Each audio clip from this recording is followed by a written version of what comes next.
ousados, dois jovens, esses que estão aqui, vamos fazer uma dinâmica. Ele é que vai distribuir o bis.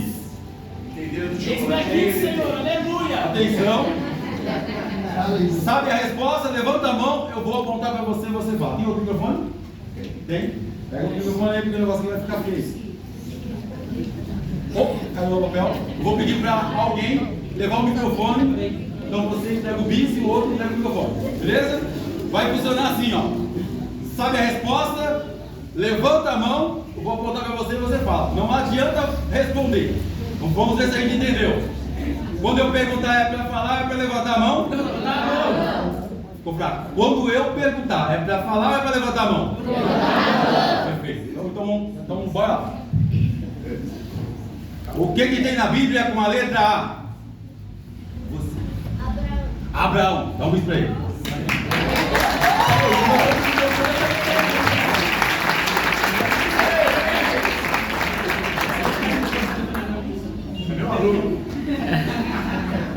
O que tem na Bíblia com a letra não vai ser por sequência. É só para pegar vocês de surpresa. O que tem na Bíblia com a letra... Quantos bis aí tem? Tem 20? Vai lá. O que tem na Bíblia com a letra D? Daniel. Daniel. Vamos lá. O que tem na Bíblia com a letra F? Você de novo. Faraó, outro para ele.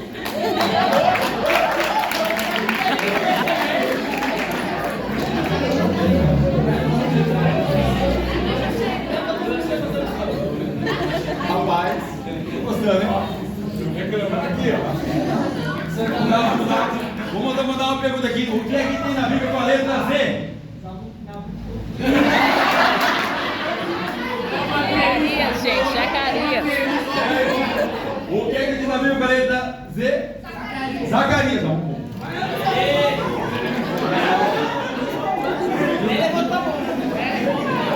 Vamos lá. O negócio ficou bom. Vamos mudar um pouquinho para ver se a gente está entendendo. O que tem na igreja com a letra W? Wellington. Você? O Wi-Fi. Está conectada. É conexão pura. O que tem na igreja com a letra B?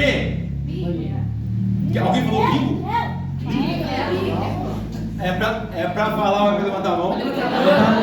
Aqui. Não, na Bíblia não vale. Dá um bicho pra ele. É na igreja na Bíblia. Tá certo. Eu tô perdoado, né? Bora lá. O que tem na Bíblia com a letra J? Jeremias. É pra falar, é pra levantar a mão. Vamos dar uma oportunidade. Vai lá, bonitão.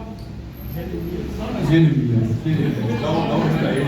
Vamos lá. Tá ficando bonito, hein? Só para os músicos. O que tem na Bíblia com a letra P? Eu sou músico. É para falar ou para levantar a mão? Vai. Dá um beijo pro Pedro. Tem corrente, ó. Falou, não vale, viu? Falou para quem vale. Vamos aqui para esse fundo aqui. O que tem na Bíblia com a... Aqui, viu? O que tem na Bíblia com a letra C? Você não vale. Oi? Cruz. Aqui. Cortar. O que tem na Bíblia com a letra E? Esdras. Perfeito. Espera lá. Aqui. O que tem na Bíblia com a letra I? Isaac. Gente, tá ficando bonito, hein? Me fale. Agora a pergunta vai ser diferente. A pergunta vai ser sobre valores da integridade na Bíblia. Quem aqui sabe citar um versículo que tem a ver com integridade na Bíblia? Você não vale. Segundo Timóteo 2,15, procura apresentar-te a Deus aprovado como ovelha que tem que se vergonhar de maneira que é palavra da verdade. Dá um microfone para ele lá. Microfone. Dá o microfone. Segundo Timóteo 2,15. Procura apresentar-te a Deus aprovado como obreiro que não tem que se envergonhar e que maneje bem a palavra da verdade. Então, muito bom. Isso para ele.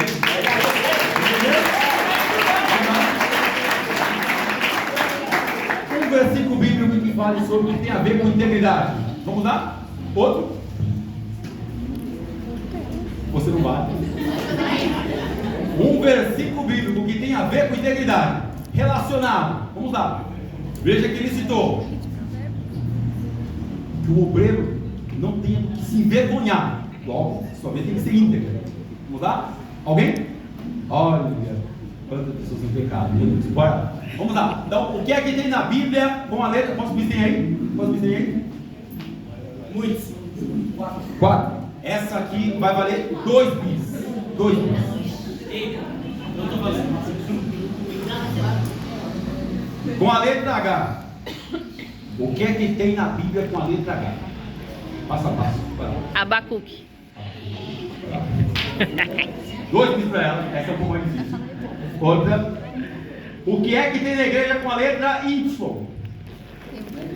Yahvé. Ô, Glória!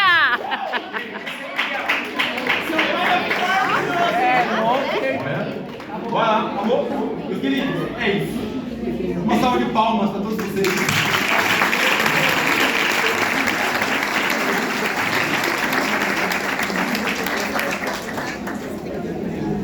Bora lá. Curva a sua cabeça. Eu quero fazer mais uma oração por você. Glória a Deus. Curva a sua cabeça. Vamos lá. Pai, em nome de Jesus, eu te dou graças, ó Deus, por essa oportunidade de estar diante do teu povo, para a tua palavra. Já foi orado, Deus, colocar na minha vida para ministrar aqui hoje. Mas eu quero orar, Deus, por cada coração aqui. Que todos que estão aqui, ó Deus, possam compreender que o nosso objetivo aqui não é simplesmente confrontar, mas o nosso objetivo aqui é que o teu Espírito possa iluminar, para que as nossas vidas sejam melhores. A gente, ó Deus, temos dificuldades, falhas, limitações e queremos a cada dia melhorar. Queremos melhorar no trato, queremos melhorar a nossa postura como pai, como filho, como mãe, como esposo, como esposa. Ó Deus, em nome de Jesus, que cada coração que está aqui, ó Deus, que tem dificuldade, ó Deus, ainda na vida cristã, com diversos temas, ó Deus, em nome de Jesus, que este tema seja um tema que venha não apenas confrontar o coração dos teus filhos, mas que cada um saia daqui, ó Deus, refletindo de fato sobre as suas bases de valores e o seu estilo de vida diante de ti, em nome de Jesus. Amém. A juventude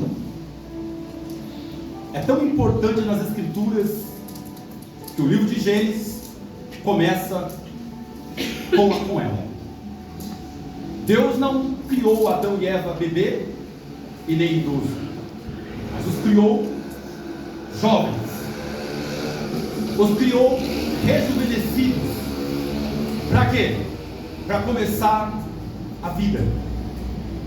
A juventude nas Escrituras é tão importante e tão relevante que os nossos líderes que marcaram a história do Antigo Testamento, todos eles, na sua grande maioria, começaram jovens. Moisés, José, Daniel. Nós temos Gideão, o próprio Salomão, que eu vou citar aqui hoje, Davi. Nós temos vários que começaram jovens. Por que a juventude é tão importante para Deus? É exatamente essa pergunta que eu me fiz quando eu parei diante desse texto para pensar. Eu não sei quem escolheu o tema e quem escolheu o texto, mas quem escolheu o tema e o texto, eu acredito que foi uma iluminação de Deus, porque eu tive trabalho para pensar o que estava por detrás do texto. E quando eu comecei a estudar, sem nenhuma pretensão ou vaidade, se me desse a oportunidade para ficar aqui 5 sábados, 6, 8 sábados, pregando sobre esse texto, eu ficaria nele, porque eu descobri coisas maravilhosas ao sentar para estudar esse texto. Uma delas é que a juventude soou forte nesse texto, porque quem escreveu teve uma vida na contramão da integridade. Nós vamos saber que Salomão, quem era Salomão na sua vida de jovem. Quando ele escreve esse texto, ele não escreve simplesmente porque ele entendeu que deveria colocar lá. Não. Ele olhou para a sua vida, olhou para a sua história e trouxe o que a gente chama de provérbio. Provérbios nós vamos compreender que não é simplesmente um verso, mas é uma máxima, que uma vez refletido nela, nós temos várias direções, e por que não dizer, várias obras, só naquele provérbio. Essa é a função de um provérbio, apresentar uma máxima e que expresse valores, orientações, princípios das nossas vidas. A juventude é tão importante nas Escrituras que o Antigo Testamento termina com uma promessa de Deus olhando para a juventude. Deus diz ao profeta Malaquias para que os casais relembrem o voto que fizeram na juventude. Por quê? Porque a juventude para Deus é importante. Malaquias capítulo 4 termina com uma promessa de conversão, não uma conversão de salvação, mas uma conversão de relacionamento. Deus diz a Malaquias: diga ao meu povo que o que eu quero entre eles é que o coração dos pais se volte ao coração dos filhos. Em outras palavras, Deus vê a importância da juventude de uma tal forma que Ele considera o relacionamento de um pai para com um filho. Não precisa levantar as mãos. Quantos pais jovens estão aqui hoje? Essa é uma pergunta muito séria. Existe hoje 7 autoridades que perderam créditos, não tem mais relevância alguma, e todas elas começam com P. Os pais, os professores, os pastores, os padres, os policiais, os políticos, mas também o Papa. Todas essas autoridades eram relevantes na sociedade, mas diante de uma geração de jovens que não conjuga valores, essas autoridades foram perdendo espaço. E hoje, o que é que rege a sociedade? As redes sociais. O nosso tema é conectados. O que é que conecta o jovem nessa igreja? Essa é uma pergunta também que me veio quando eu sentei para estudar essa mensagem. A juventude é tão importante nas Escrituras que o Novo Testamento também começa com jovens. Mateus, no capítulo 2, registra que Jesus vai ao templo. Ele não diz com 12 anos, mas Lucas diz com 12 anos. E para a tradição judaica é a idade exata para a transição da juventude. Quando perguntaram à tradição judaica por que Jesus foi ao templo aos 12 anos de idade, um rabino diz: uma das razões é porque o jovem tem força. Ele alcançou o bar de Sivá, aquele período de conhecimento em que ele pode falar a doutores. Mas, para além disso, ele é um jovem. Ele vai começar a transição para a juventude. Olha a importância da juventude nas Escrituras. O Novo Testamento começa com um jovem. Mateus registra uma das histórias mais bonitas, que é a história do jovem rico. Infelizmente, um jovem que não estava debaixo da graça salvífica. Mas Mateus faz questão de registrar. A juventude nas Escrituras, ela é tão relevante, que os nossos referenciais lá no Novo Testamento, na sua grande maioria, também são jovens. Timóteo, João Marcos, Tito, Eutico, e os discípulos de Jesus, tem vários. Dentre eles, cito André. A grande maioria dos discípulos e líderes do Novo Testamento também eram jovens. No último livro da Bíblia, alguém pode dizer, e lá fala de jovem. Acredite, lá não fala de jovem de forma explícita, mas há lá algumas orientações que não escapam para oferecer aos jovens. Apocalipse capítulo 17 fala da grande meretriz chamada Babilônia, que simbolicamente apontava para a corrupção, luxo, ostentação, prazeres efêmeros, entre outros males. Uma pergunta: não são esses os males que alcançou a nossa geração? O que é que a gente vê mais nas redes sociais, para além de ostentação, vaidade, mania de grandeza, imaturidade, prazeres efímeros e tantas outras coisas? Pois é exatamente esse princípio que está claro nas Escrituras e que podemos aplicar aos jovens.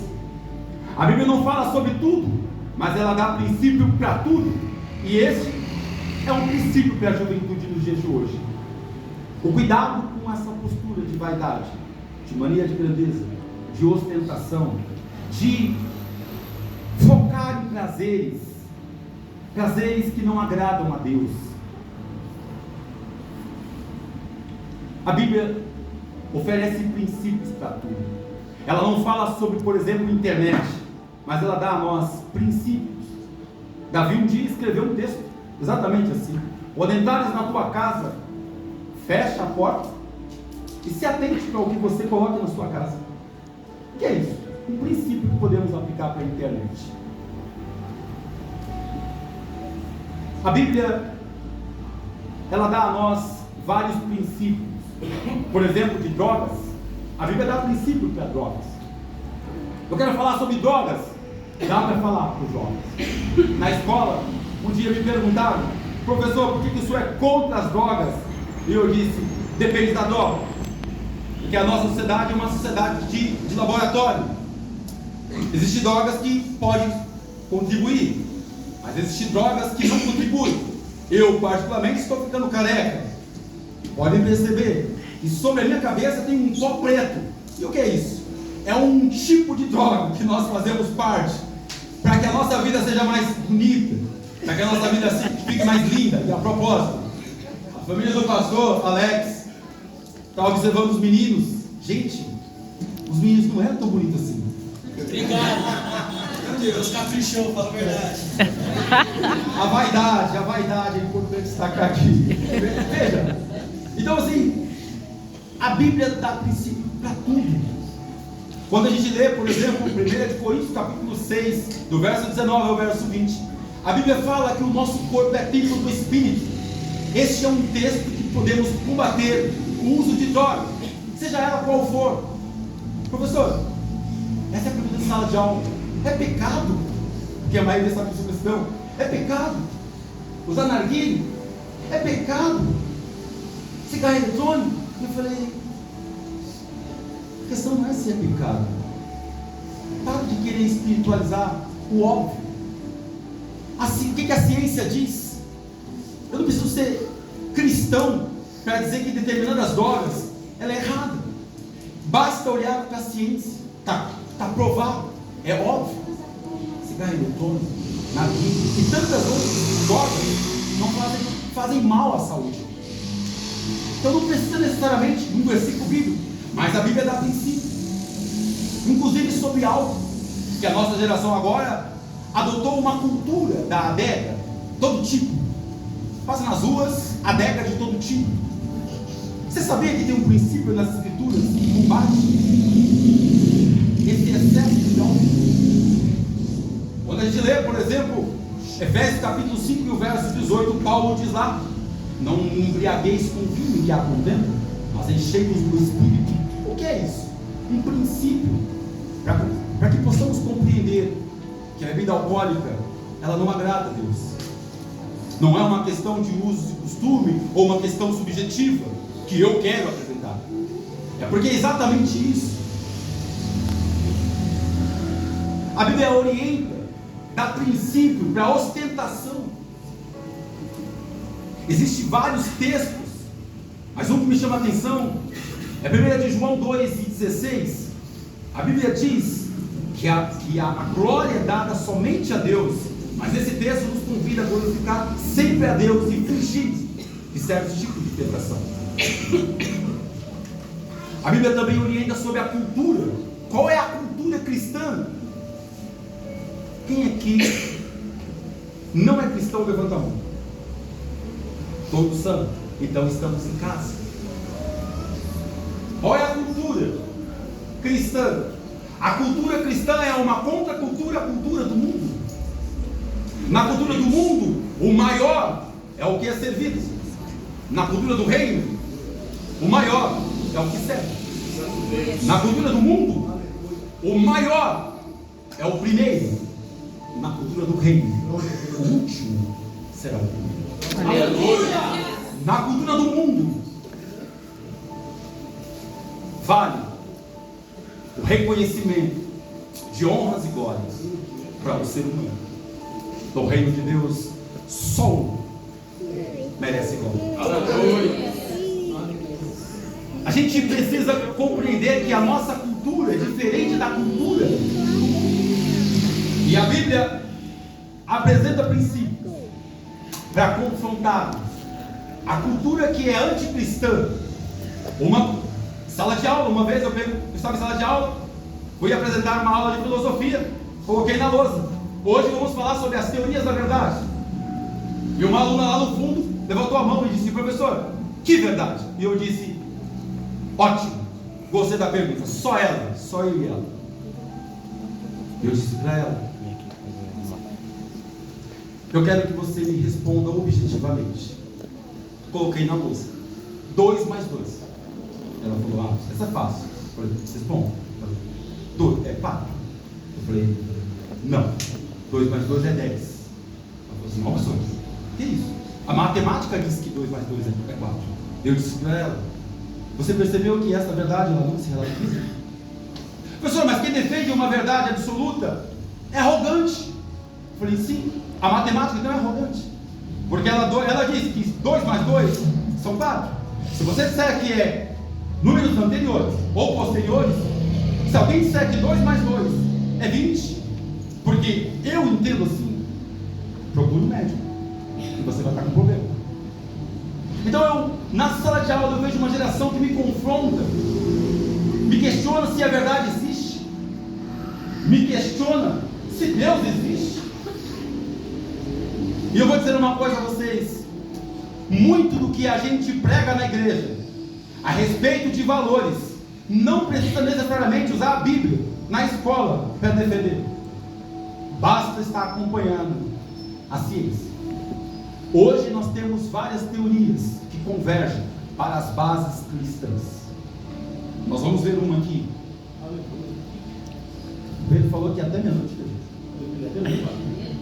É 1,5 que falei. 1,5, certo? A Bíblia dá princípio para falar sobre sexualidade para jovem. É um outro tema.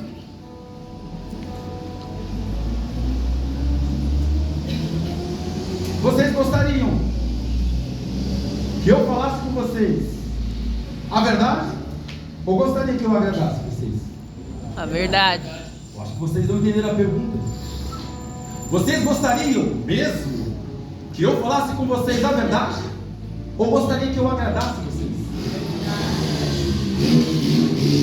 Essa é uma pergunta que eu faço em sala de aula. Muitas vezes eu tenho que dizer para minha diretora: fala para fulano colocar uma roupa, porque eu estou vendo o seio dela. Fala para fulano, fala para a coordenadora chamar o pai da fulana, porque ele está dançando funk lá de uma forma que está constrangedor. A Bíblia fala sobre sexualidade. 1 Tessalonicenses capítulo 4, de 3 a 5, Paulo fala sobre que os jovens devem se santificar, pureza sexual. A sua fala tem a ver também com a sexualidade. Se você quer ser descolado fora da igreja, Presta atenção no seu palavreado. A gente usa palavras. Aqui o pastor Alex, que me acompanha nas redes sociais. Mano, quer dizer irmão, não tem nenhum problema. Não vejo nenhum problema. Mas existem palavras que não dá para a gente pronunciar porque não faz parte da cultura cristã. E a gente precisa às vezes abordar isso no púlpito da igreja. Como é que está a sua fala? Como é que está a sua comunicação? Porque às vezes na sua comunicação você revela o que está no seu coração. Santo Deus. A Bíblia nos orienta quanto à sexualidade em diversas áreas. A Bíblia nos orienta e dá princípios para bullying. A gente brinca na igreja, um ovo, brincadeira é uma coisa, mas a prática de bullying é um pecado. E a Bíblia também dá princípio, Mateus capítulo 5 e o verso 9. Lá Jesus diz, para sermos pacificadores. Romanos 8:31, a Bíblia ensina que nós devemos amar um ao outro. A Bíblia também nos orienta quanto ao uso de internet, eu já falei aqui, tem vários textos. A Bíblia nos orienta, dá princípio para falar sobre saúde mental, ao futuro dos jovens. Nós temos princípios para falar em diversas direções. Eu vou falar um, que esse é muito presente na vida dos jovens, principalmente aqueles que têm aí na transição de 14 para 18. Às vezes eu vejo adolescente bater a porta. Às vezes eu vejo jovens irritadíssimos. E uma vez na sala de aula, num debate, uma aluna perguntou: professor, como é que nasce a violência? E eu disse: a violência nasce da irracionalidade. É porque você não para pensar que você é violento. Essa é uma das explicações. Mas a violência, na sua raiz, também é pecado. A agressividade no falar e na maneira de agir é pecado. E a Bíblia dá orientações para isso. Então você, meu jovem lindo, vou dizer, como eu digo em sala de aula, amores e amoras. Amor. É preciso pensar bastante sobre o seu temperamento. Controle. Como é que você está nessa questão de agressividade? Porque às vezes por fora é bela aqui, ó, mas por dentro é bom bolorento. Às vezes é assim. A Bíblia nos orienta a tomar muito cuidado com a violência. A Bíblia nos orienta a amar uns aos outros, a bendizer os inimigos, amar os inimigos. E o livro de Provérbios? Vamos a ele.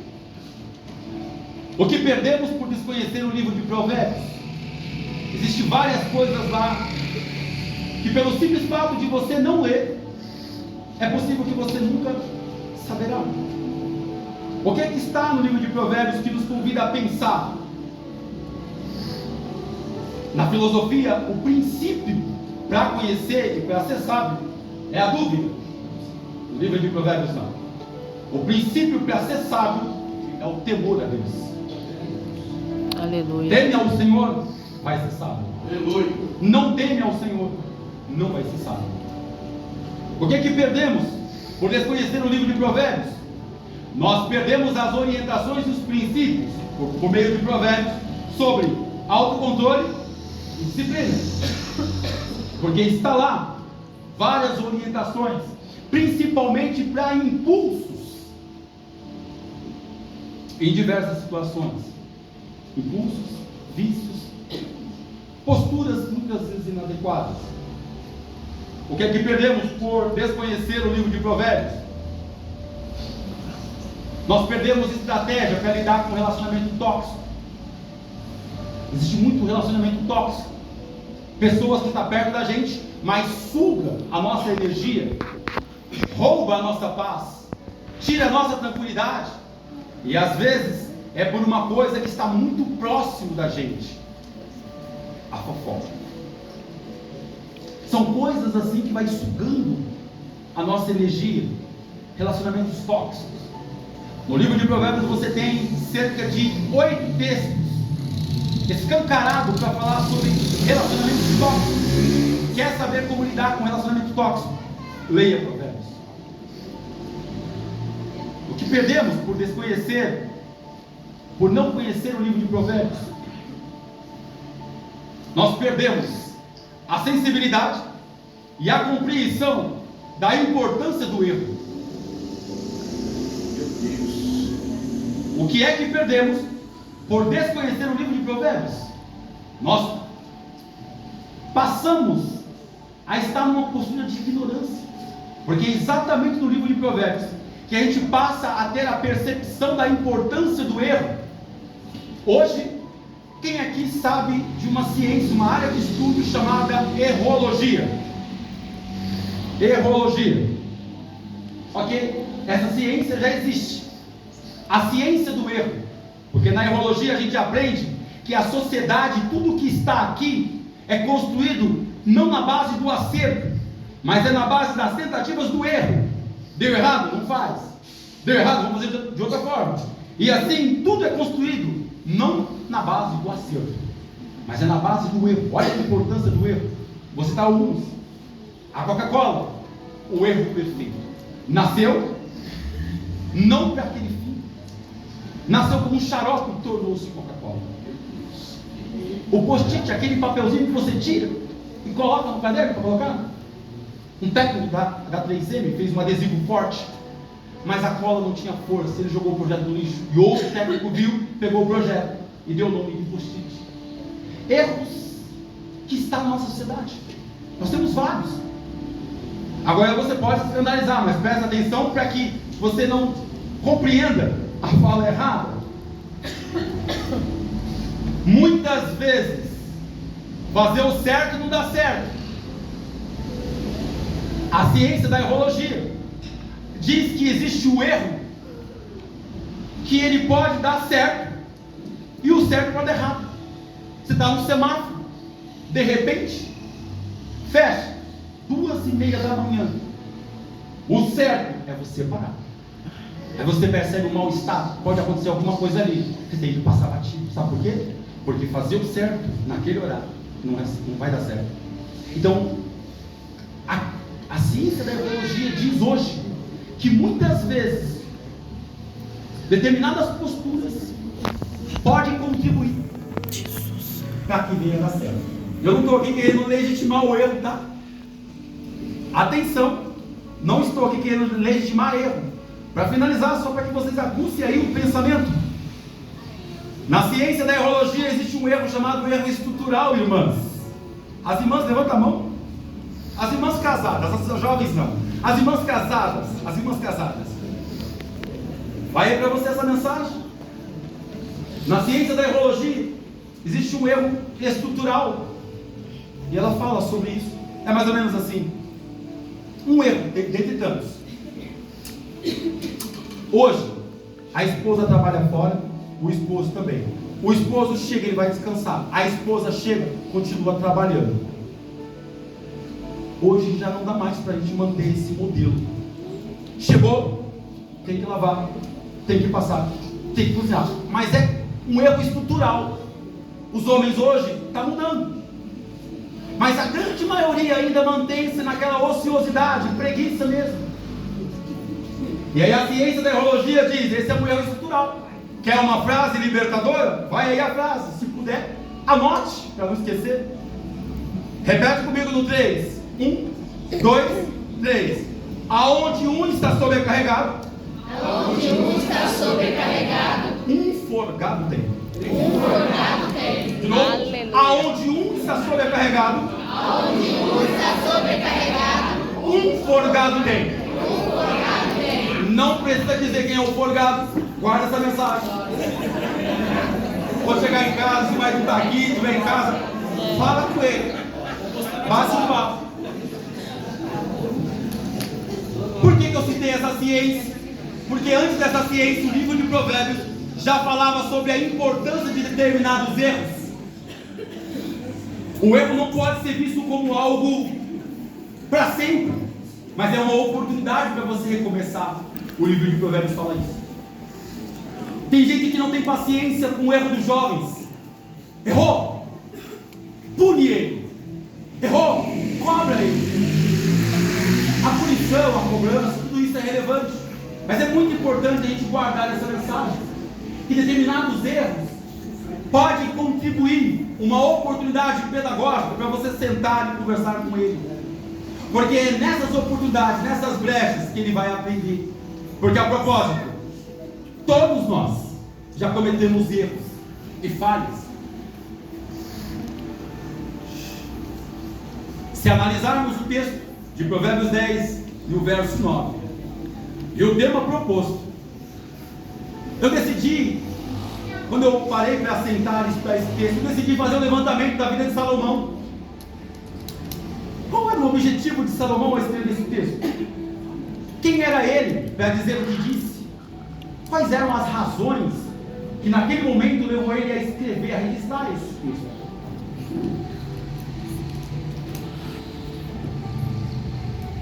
Olha o texto. Quem anda com integridade anda seguro, mas quem segue veredas tortuosas será descoberto. Quem escreveu esse texto foi Salomão, e ele começou como rei jovem. A tradição diz que ele começa como rei de 15 a 20 anos. Nesse período ele começa a reinar. Salomão assumiu o trono muito cedo, mas ele teve vários problemas já na sua juventude. Dentre tantos os problemas, antes deixa eu destacar aqui as qualidades de Salomão. Foi o homem mais sábio do mundo, do seu tempo, porque Deus dá a ele um cheque branco, diz a ele que ele poderia pedir o que ele quisesse, e ele pediu sabedoria. E o conhecimento de Salomão era tanto, que no seu tempo alcançou terras. Uma mulher chamada Rainha de Sabá, Rainha de Sabá ficou sabendo, está registrado em Reis, que essa mulher, agindo, a Rainha de Sabá disse assim: estando eu em minha terra, eu ouvi falar dos exageros da tua parte, mas chegando aqui e vendo, não me contaram nem a metade. Ela achava que era exagero, mas quando ela chegou lá para ver, não era exagero. Não tinha contado para ela nem a metade, porque Salomão tinha conhecimento de várias áreas. Hoje não vai dar para especificar, eu quero focar mais no erro dele, de propósito. Salomão cometeu vários erros na sua juventude. Ele optou por ter vários casamentos, várias mulheres. Ele optou por ter mulheres no seu território e fora do seu território. Ele optou por relacionamentos duvidosos. Alguém já disse que ele tinha até uma tendência à questão da homossexualidade. Eu tenho as minhas dúvidas, mas é um exagero. Quando você começa da vida de Salomão, você percebe que a vida dele era promíscua. Essa vida promíscua de Salomão o levou, o distanciou da fidelidade com Deus. Salomão construiu altares para deuses pagãos, que outrora ele tinha aprendido de seu pai que o único Deus que deve ser adorado era Jeová. Mas ele, por conta desses relacionamentos, ele decidiu levantar altares. Salomão construiu não só altares, mas ele decidiu também quebrar vários mandamentos de Deus, adorando inclusive nesses altares a outros deuses. O que marca a vida de Salomão é uma vida de ganância e de ostentação. E ostentação por quê? Porque ele era rei, e como rei, a pergunta que fica é: de onde ele tirava tanto dinheiro para comer como ele comia? Porque tem um texto que diz que Salomão atendeu tudo que o seu coração pediu. E a pergunta que fica é: como é que Salomão tinha esses banquetes, todos esses privilégios? A resposta é simples: ele explorava o seu povo. E essa foi uma das razões porque no reinado de Salomão houve uma divisão. E essa divisão houve várias divisões. O que é que marca a vida de Salomão? A vida dele é marcada por ostentação de riqueza, mania de grandeza, autoconfiança cega. Ele foi influenciado de forma negativa por diversos males. Ele chegou a um nível de idolatria tão profunda que resultou-se numa frieza espiritual. Salomão começou a ser carnal. Salomão começou a ser, além de frio, ele começou a ser leviano. Ele começou a praguejar. Ele começou a maldizer. A biografia de Salomão é horrível. Quando pesquisamos, encontramos na biografia dele vaidade de todo tipo, e é por isso que ele escreve o livro de Eclesiastes. De vaidade, vaidade, diz o pregador. Tudo é vaidade. Ele diz: eu apliquei o meu coração a conhecer todas as coisas, e ele chegou à conclusão que tudo era vaidade. Estudar muito, vaidade. Trabalhar muito, vaidade. Ter várias mulheres, vaidade. Ele chegou à conclusão que a sua vida era só vaidade. Na biografia dele é marcado por divisão, egoísmo, brigas, pessimismo. Ele foi um péssimo pai, um péssimo rei, um péssimo esposo, um péssimo cidadão. A história de Salomão nos ensina que a integridade não é apenas sabedoria ou conhecimento, mas é um conhecimento que conjuga comunhão com Deus todos os dias, 24 horas. Integridade para Salomão não é simplesmente ter conhecimento e ter sabedoria. Ele chega a essa conclusão. Para você ter uma noção, o livro de Provérbios carrega consigo, em cada parte, como eu disse lá atrás, uma fonte de conhecimento em cada verso. Esse verso, Provérbios 10 e o verso 9, nos convida a refletir sobre várias situações que eu vou mostrar aqui. Hoje não dá nem para pregar aqui de forma expositiva, porque no livro de Provérbios você vai ter dificuldade para esboçar todo o livro. Então o que eu fiz? Eu me prendi só na palavra integridade, e vou usar vários textos bíblicos para mostrar a importância da integridade no provérbio de Salomão. Integridade no texto, em hebraico, tem a ver com ser completo, ser perfeito, sem defeito. No grego, no Novo Testamento, a palavra integridade, ela vai para além. Ela tem a ver com ser inteiro. Quando você está moralmente em mais lençóis, é porque você está quebrado. Por isso a palavra integridade tem a ver com, olha a palavra, integridade, tem a ver com ser inteiro, inteireza. No Novo Testamento tem a ver com pureza moral, pureza ética, espiritualidade, honestidade. A grande sacada do texto, o verso 9, aqui na palavra integridade, eu encontrei mais de 10 coisas que não é integridade, e mais de 10 coisas que é integridade. Hoje eu vou focar nisso. 20 verdades, 10 coisas que não são integridade, e 10 coisas que é integridade, que são integridade. O que não é integridade? Aparência de santidade não é integridade. Aqui na igreja, você pode levantar a mão, fechar os olhos, orar, falar em línguas, profetizar, tudo isso. Mas ainda assim, isso não prova nada. Integridade não é a aparência de santidade. E Jesus denunciou essa postura dos fariseus. Mateus capítulo 23 e o verso 27, Jesus diz: vocês são como um túmulo caiado, bonito por fora, mas cheio de ossos mortos por dentro. Jesus chega a pegar pesado com essa aparência de santidade. Às vezes a gente maqueia muito, às vezes a gente esconde muito, porque a gente tem vergonha, e eu entendo isso, mas a gente precisa ir além, porque a integridade não é a aparência de santidade. A integridade, ela está para além, ela tem a ver com o coração transformado.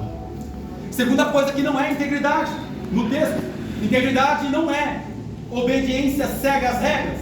Obediência cega às regras. Salomão houve na sua vida, ele seguiu as regras, muitas regras, mas ele percebeu que isso não era suficiente. Não era suficiente. Seguir regras, nota 10, Mas na vida cristã, seguir regras só não basta. É preciso ir além das regras. Jesus denunciou essa postura também dos religiosos. Em Lucas 11:42, Jesus diz, está escrito: ai de vocês que dão dízimo até da hortelã, mas ignoram a justiça e o amor. Muitas vezes segue a regra, a risca, é firme, é rígido, mas às vezes negligencia o básico, uma boa relação amorosa. Às vezes eu chego aqui, dou um abraço pro pastor Alex, ele é fortinho, dá para apertar e dá um beijo no pescoço. Aí alguém usa de má fé, está beijando o homem? Sim. Lá em casa é assim. Eu beijo meu filho, na escola eu beijo todos os professores. Aprendi. Esse é o nível, tratar o outro com amor, um tato, com sensibilidade. Não é feio tratar o outro. Tem muita gente que aprendeu a seguir regra, mas a vida cristã é caótica. Uma nota de 0 a 10. Querem a verdade? Quer que eu agrade? A verdade. A nota é 0. Para muitos é 0. Porque ele é horrível como cristão.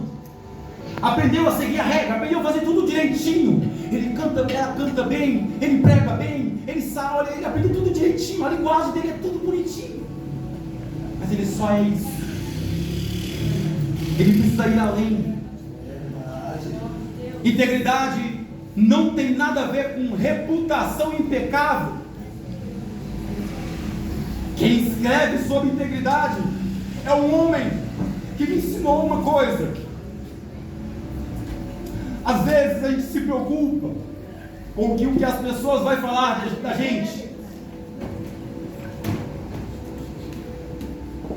Aprendi uma coisa. Quando falam de mim na escola, por exemplo, na escola, professor Ed, falaram de você? Eu falei assim, e o que falou? Falou isso, isso, isso. Eu falei, só isso? Ufa, graças a Deus. Porque se essa pessoa souber quem eu sou de verdade, aí que ela ia estragar com a minha vida. Porque por natureza eu erro. E você que está me ouvindo também erra. Bora acabar com essa falsidade, com essa hipocrisia. Quer saber onde você erra? Definição de pecado na teologia de um homem chamado Strong. O que é pecado? Pecado é qualquer palavra, pensamento, intenção, motivação, ação, reação que vai na contramão da vontade de Deus. A gente erra.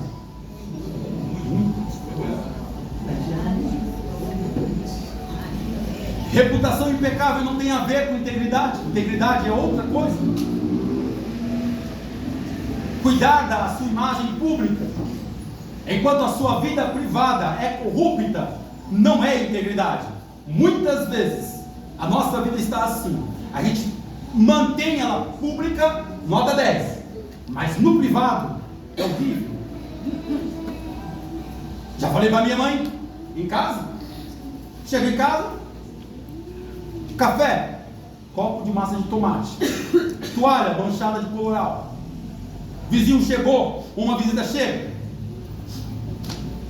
ela desce a taça e a toalha de renda. Eu falei, mamãe, a partir de hoje, quando nós chegar na minha casa, eu vou tratar a senhora com a toalha de renda, com a taça.